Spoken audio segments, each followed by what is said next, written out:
Empezamos la grabación de la primera hora correspondiente al sábado 19 de febrero. Derecho Internacional, parte pública. Bienvenidos a la clase. Muy bien, ¿cómo están? ¿Estudiaron?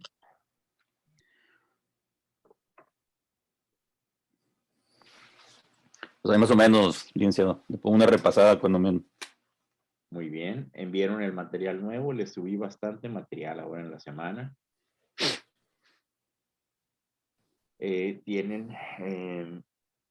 Les subí como 5 o 6 archivos más, ¿sí?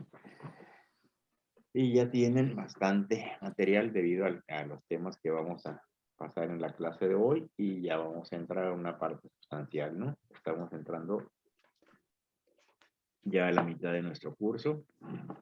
Les decía, son 14 sesiones, esta es la clase número 6. Entonces ya tienen material correspondiente tanto al Pacto de San José, la Carta de la ONU, la Carta original, ¿no?, de los Derechos del Hombre y del Ciudadano de 1789, y varios puntos, ¿no?, que les van a servir. Tienen sobre todo unos links para conectarlos, ¿no?, a decisiones jurídicas. Les va a ser muy útil eso. Basta con que señalen el link, lo activen y los va a llevar, ¿no?, a mucho material sensible correspondiente, ¿no?, a la materia de Derecho Internacional. Muy bien, entonces vamos a abreviar. Otro compañero más.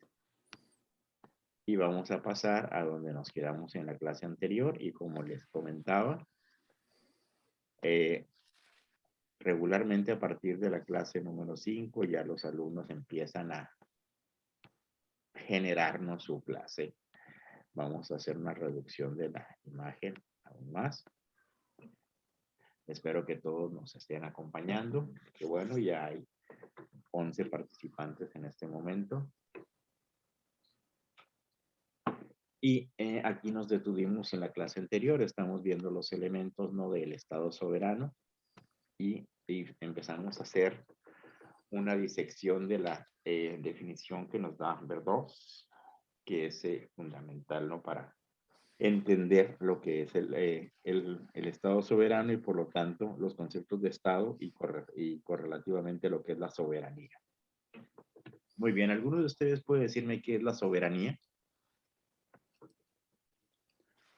Es la facultad que tiene una persona, un grupo, o en este caso el Estado, de autogobernarse, de sacar sus propias leyes y regirse independientemente, ¿no? Al final es en donde tiene usted razón, es la capacidad de dirigirse uno mismo, ¿sí? El individuo soberano, a lo mismo, de la misma manera que el Estado soberano no reconoce una unidad decisoria superior. De ahí viene el término. ¿Y cómo se manifiesta la soberanía de un Estado?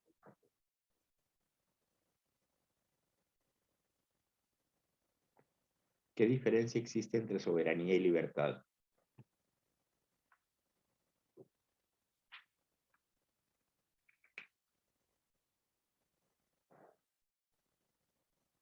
¿Alguien?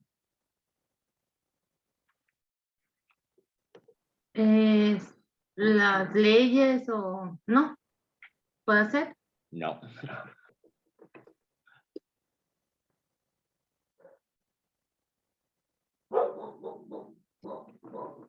La soberanía y la libertad, de la misma forma que la independencia, de manera correlativa a estas dos últimas, ¿sí?, fundamentalmente son lo mismo, ¿sí? Se dice que el Estado es libre de la frontera para adentro y es soberano de la frontera para afuera. No sé si entienden el concepto. ¿Sí está claro?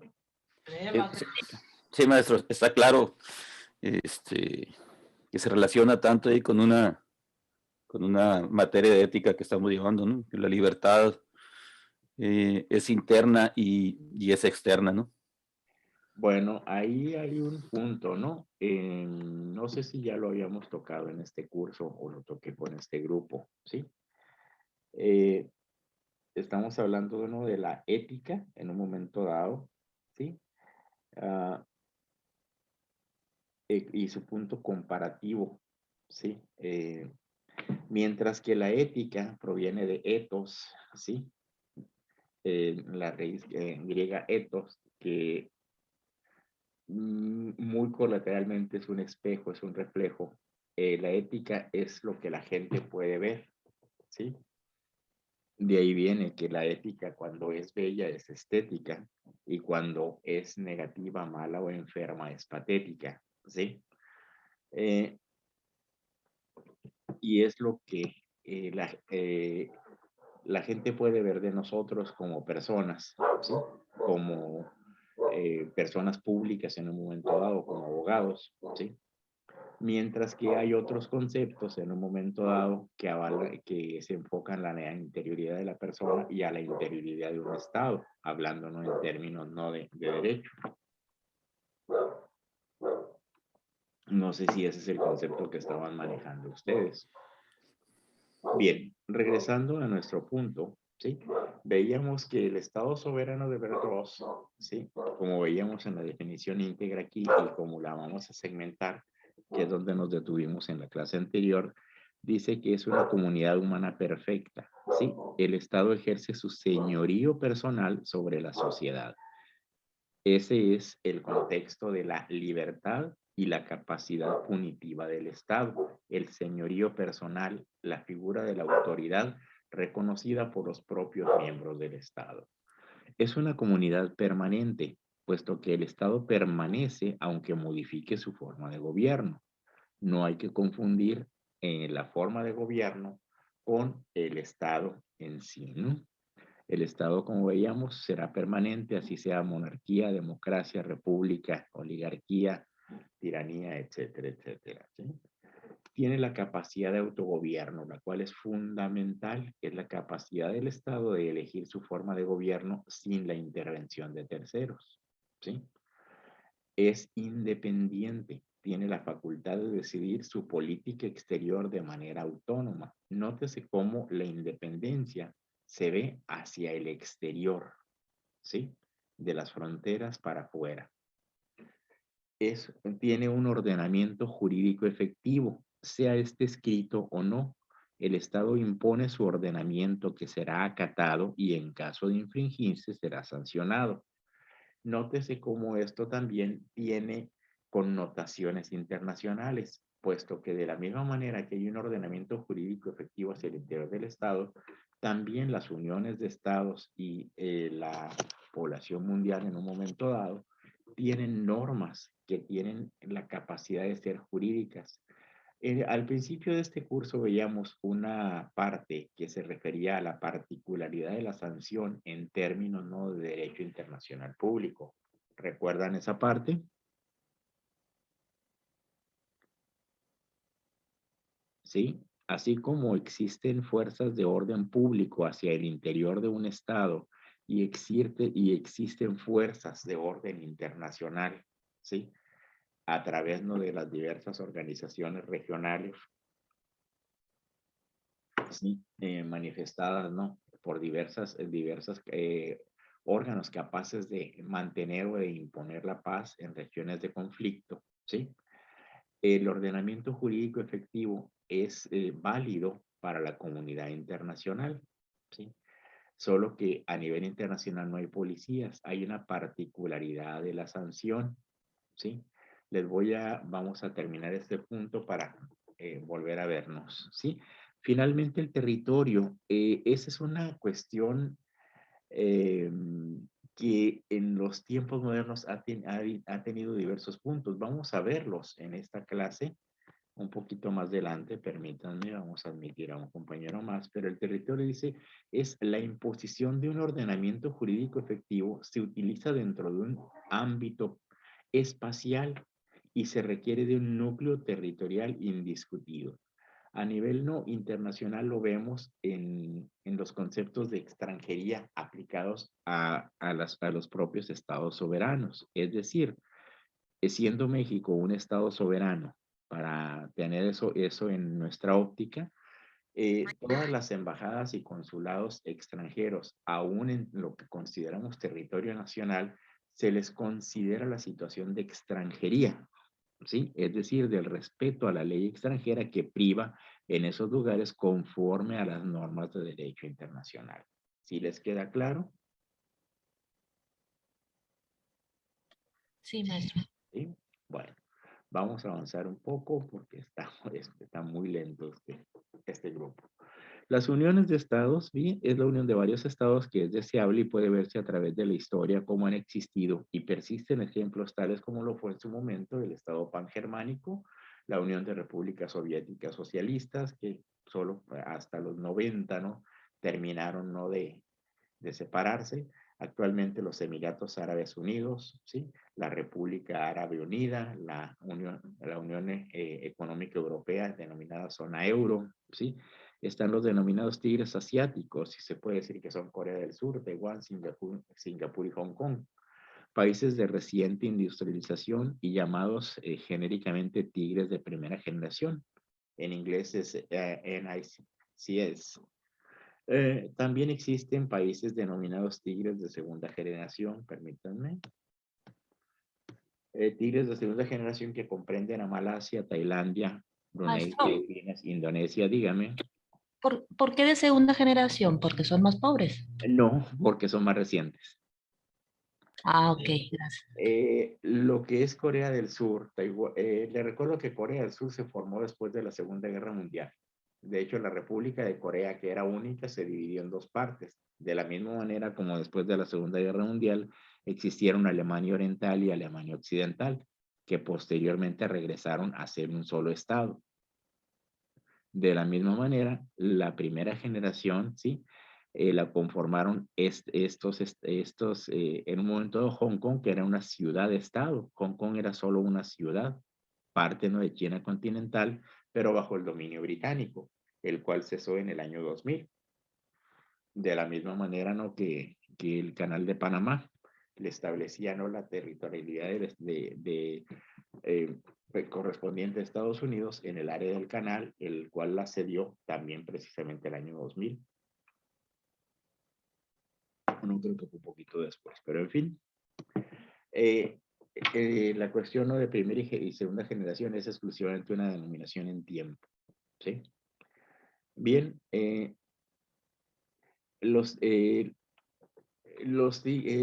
ahora sí, los de la primera generación eran NCIS y los otros es el ASEAN, la Asociación de Países del Sureste Asiático. El federalismo, dice, en una federación de estados que comprende la unión de dos o más estados con base en un tratado de derecho internacional, en lo que se confía a la federación de estados la salvaguarda de las funciones estatales esenciales y por consiguiente va de la simple cooperación a un ámbito estrictamente delimitado.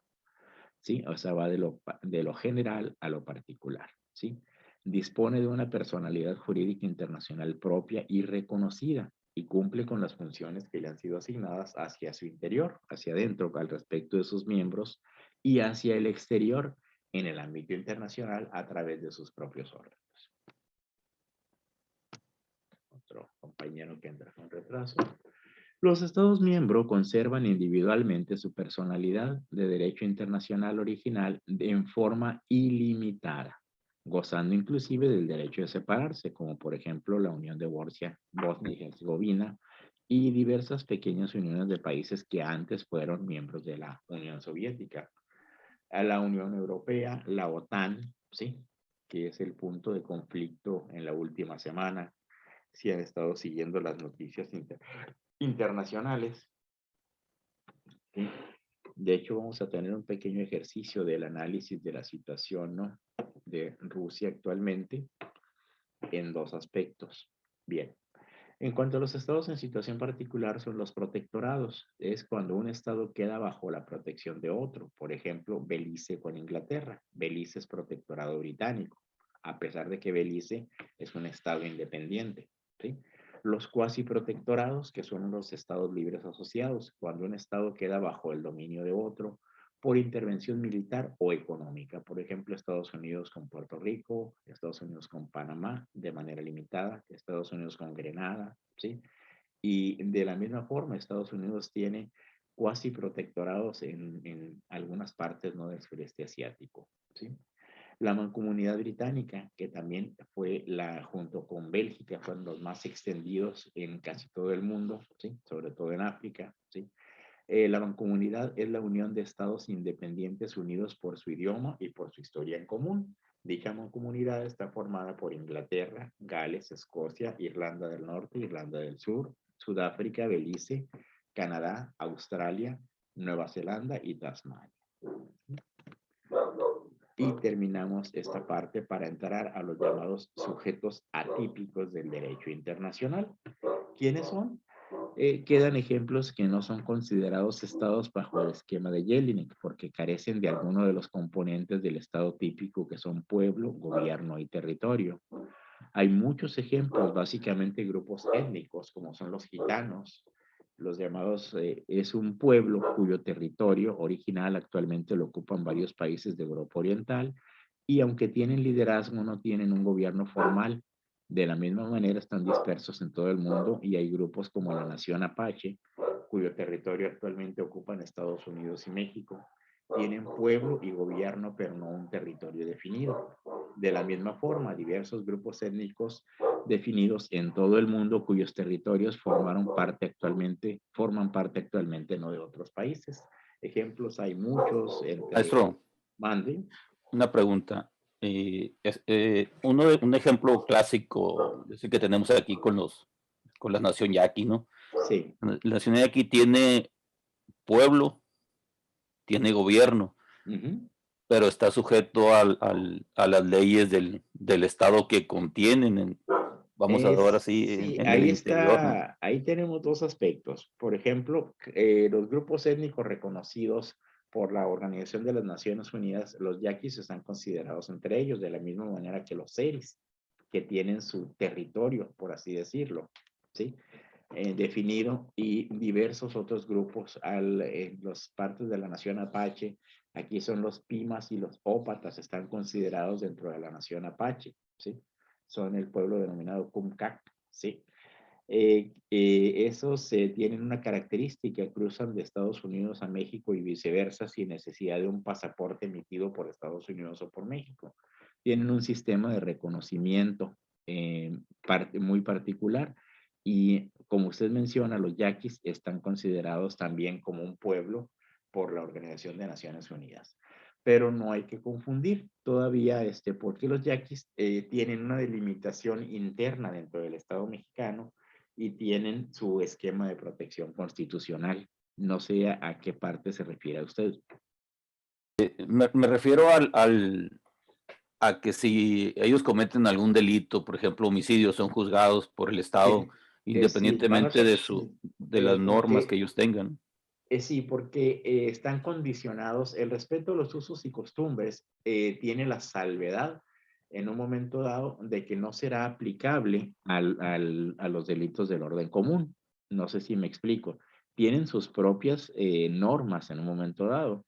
Es característico un evento que ocurrió por allá entre el 2005 a 2007 en Chihuahua, cuando, ¿cómo se llama? Esa etnia que se caracterizan porque corren, caminan y corren muchísimo. Los Tarahumara. rarámuri. Rarámuri, Tarahumara. Sí, son ¿Sí? tarahumaras. Sí, ellos se refieren a sí mismos como rarámuri, de la misma manera que los yaquis no se definen a sí mismos como yaquis. ¿Qué es? Yoreme o no recuerdo cuál es la definición que utilizan Yoreme y Yoris. para ellos mismos, o sea, los extranjeros y los que son parte, ¿no?, de la tribu. En fin, entonces, una parte, ¿no?, tienen sus propios rituales religiosos, sus propios rituales ancestrales, ¿no?, que se respeta, siempre y cuando no contravengan el orden común.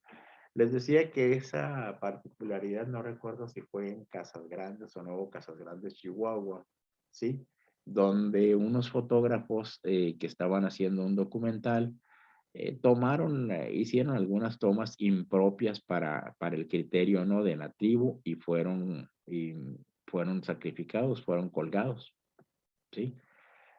Obviamente, el grado de dilución impide la personalización, ¿no? de la culpa. No sé si me explico. Esto es parte de derecho penal fundamental. No sé si estén llevando derecho penal. Pero el punto es el siguiente, ¿sí?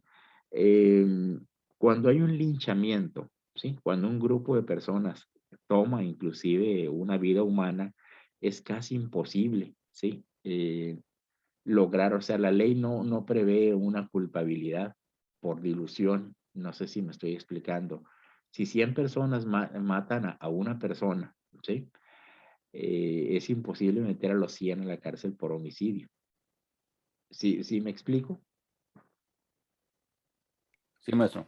¿Sí? Ok. Entonces pasó lo mismo. O sea, los miembros no de la comunidad Rarámuri y de los Tarahumaras alegaron que habían violado, ¿no?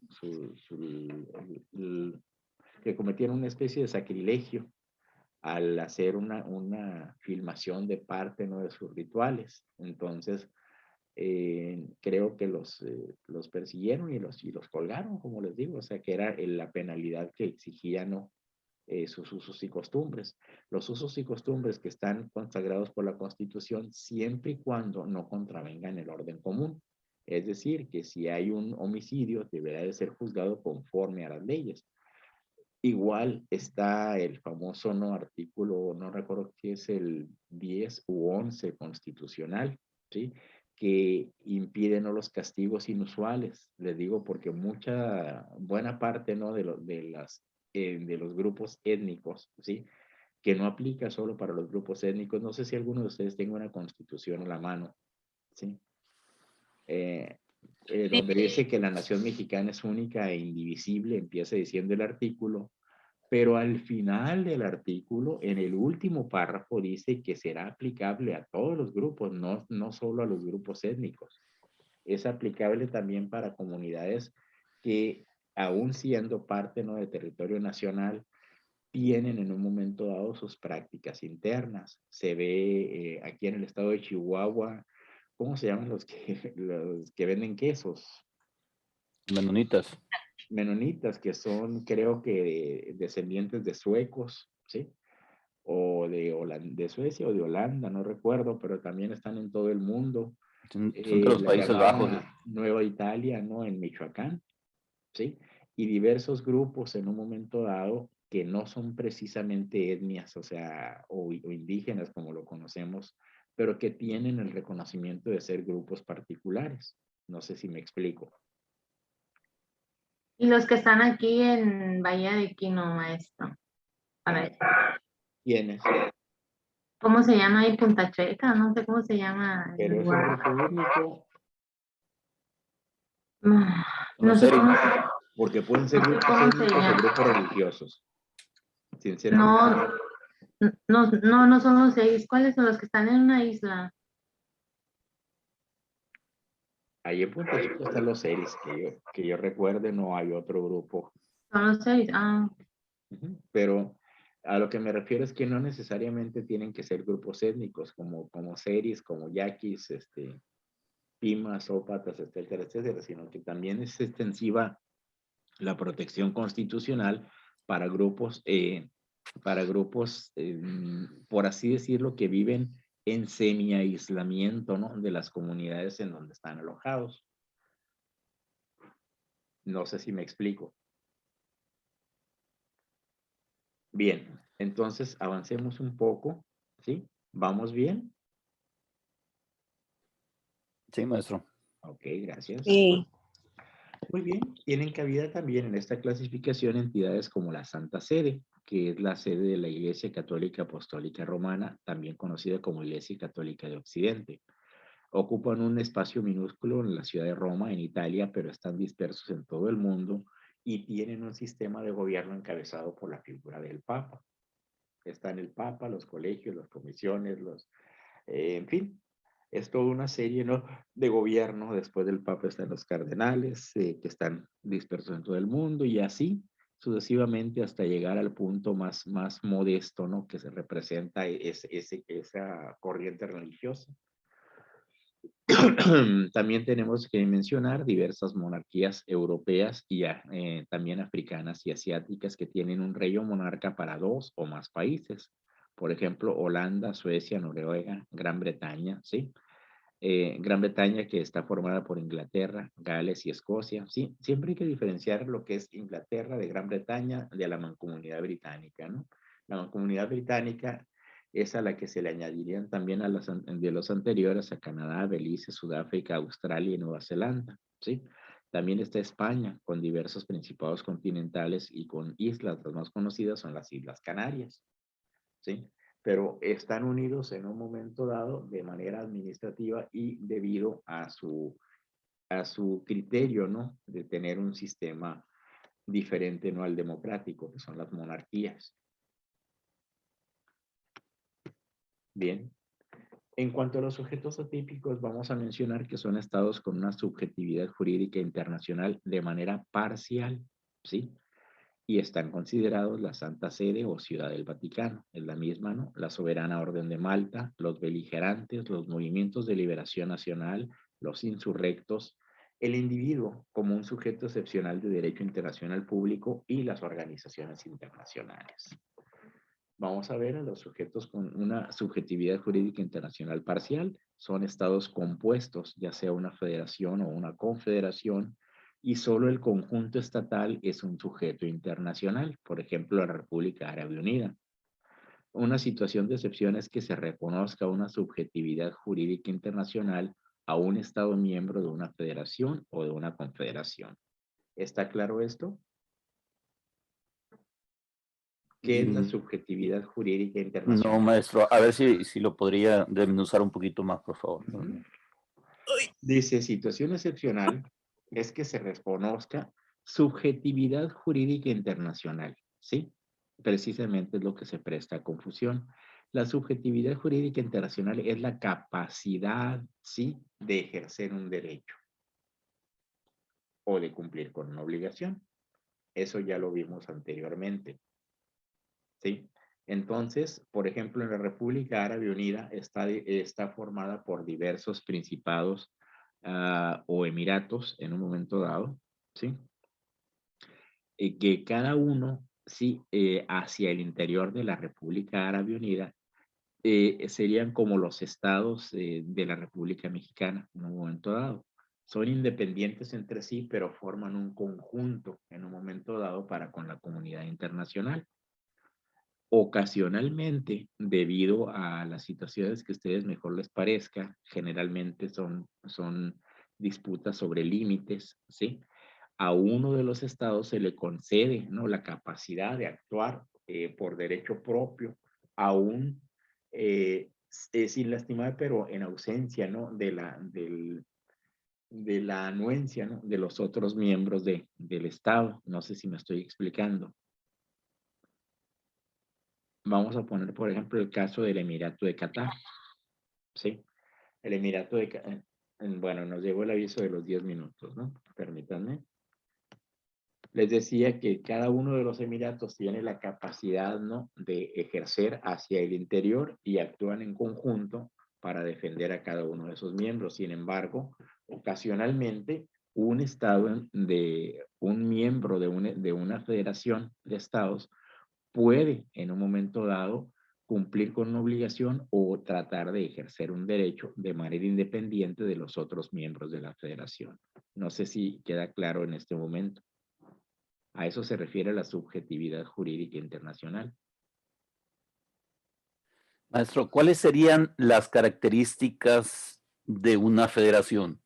Porque yo ayer que estuve leyendo, me llamó mucho la atención el nombre de federación y me dediqué ahí en un momento a buscarlo. Dice que es la unión o asociación entre personas, grupos, organismos, y la entidad resultante de esta es una asociación.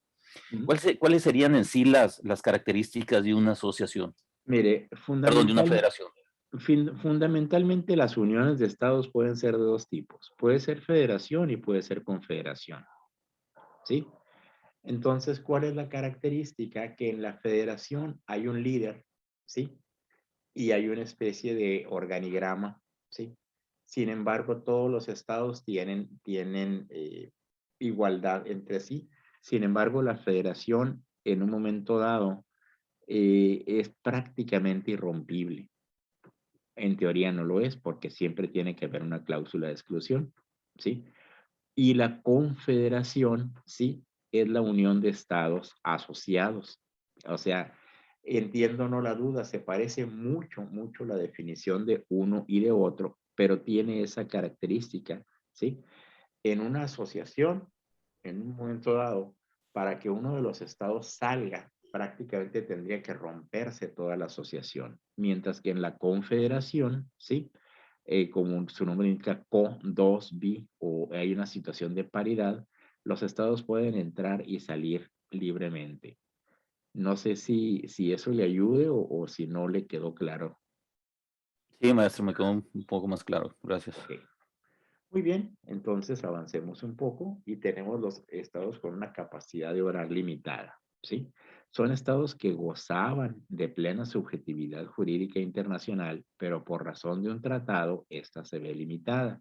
Por ejemplo, el Principado de Mónaco, el cual está supeditado a Francia, Liechtenstein, a Alemania, Andorra, con España, ¿sí? Son estados pequeños que no entran en la clasificación anterior, ¿no? De ser, bueno, son estados atípicos en un momento dado, pero no son ni protectorados ni cuasi protectorados. Entonces, vamos a verlo de esa manera, ¿sí? Vamos a ver la situación, ¿no?, de la Santa Sede y o Ciudad del Vaticano, ¿sí? Que es la reunión del pontífice de la Iglesia Romana y los organismos superiores de la Curia Romana, que son las congregaciones, los tribunales y los oficios, ¿sí? De los cuales se vale el sumo pontífice para el gobierno ordinario de la Iglesia Católica Romana o Iglesia de Occidente. Esta organización posee relaciones diplomáticas, ¿sí? Solo que no se llaman embajadores, como ustedes recordarán, o algunos de ustedes sabrán, se les llama nuncio. El nuncio apostólico es el equivalente o el título de un embajador de la Santa Sede o de la Iglesia Católica Apostólica Romana. En cuanto a la Ciudad del Vaticano, pues es una ciudad amurallada, ahí está la pequeña imagen. Es una parte minúscula de la ciudad de Roma, se considera que es como la sexta o la octava parte, ¿no?, de Roma, dependiendo de cómo vaya creciendo la ciudad de Roma también, y sirve, ¿no?, de asentamiento físico para lo que es la Santa Sede. Sigue la soberana orden militar y hospitalaria de San Juan de Jerusalén, de Rodas y de Malta, mejor conocida como Soberana Orden de Malta. Tiene un carácter doble, es una de las más antiguas órdenes religiosas católicas y fue fundada en Jerusalén alrededor del año 1048. Al mismo tiempo, ha sido reconocida por las naciones como un ente independiente de derecho internacional. La misión de la orden está definida por su lema, dice Tuitio Fidei et obsequum paperum, que significa a la defensa de la fe y al servicio de los pobres. Es la organización internacional, sí, de carácter civil, sí, es decir, que no es religiosa, más antigua del mundo. Ahora entramos a un punto en conflicto que es importante entender las diferencias. Vamos a ver en primer lugar a los beligerantes. Puede ser a favor de un grupo rebelde cuando éste domina una parte importante del territorio y ejerce sobre él un dominio efectivo, ¿sí? El otorgamiento, ¿sí? Aquí es, el otorgamiento de un reconocimiento para un grupo beligerante es discrecional, es decir, no es obligatorio y puede ser que tenga reconocimiento o no. El reconocimiento puede ser por terceros estados o por el estado central inclusive, es decir, cuando hay un estado que tenga un grupo armado que domine una parte sustancial del territorio, como lo fueron las FARC, Fuerzas Armadas Revolucionarias de Colombia, que llegaron a tener dominado casi el 40% del territorio de la denominada Gran Colombia. Perdón. Tuvieron su reconocimiento, tan es así que depusieron las armas, se convirtieron en partido político y aunque no ha habido pleno restablecimiento, porque todavía quedan partes, ¿no? De células que están armadas, ya las FARC prácticamente desaparecieron. ETA en España, la Organización para la Liberación del País Vasco, ¿sí? Y así sucesivamente diversos organismos armados que dominaron partes de territorios de estados reconocidos, se dieron mucho en el sudeste asiático, y aquí en México, el EZLN, el Frente Francisco Villa, etcétera, etcétera, diversos grupos que tenían partes de territorio dominado, tuvieron en algún momento, sí, un reconocimiento internacional, pero no llegaron a ser considerados como tenedores, ¿no? De una parte efectiva de territorio nacional, de una parte sustancial. No sé si me explico. Ya se nos está acabando el tiempo, entramos a los 2 minutos. Les recuerdo, ¿no? Ahí tienen su segunda invitación. Sí.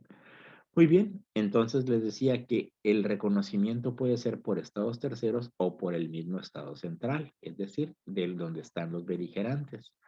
Los terceros estados deberán mantenerse como neutrales ante el estado central y el grupo beligerante. Ese es un principio internacional de no intervención. Bien, ¿vamos bien? Sí, maestro. Gracias. En cuanto a los movimientos de liberación nacional, estos iniciaron con los procesos de descolonización en África, Oceanía, Asia y diversas regiones del Caribe a mediados del siglo pasado. Después de la Segunda Guerra Mundial fue muy frecuente ver este tipo de movimientos.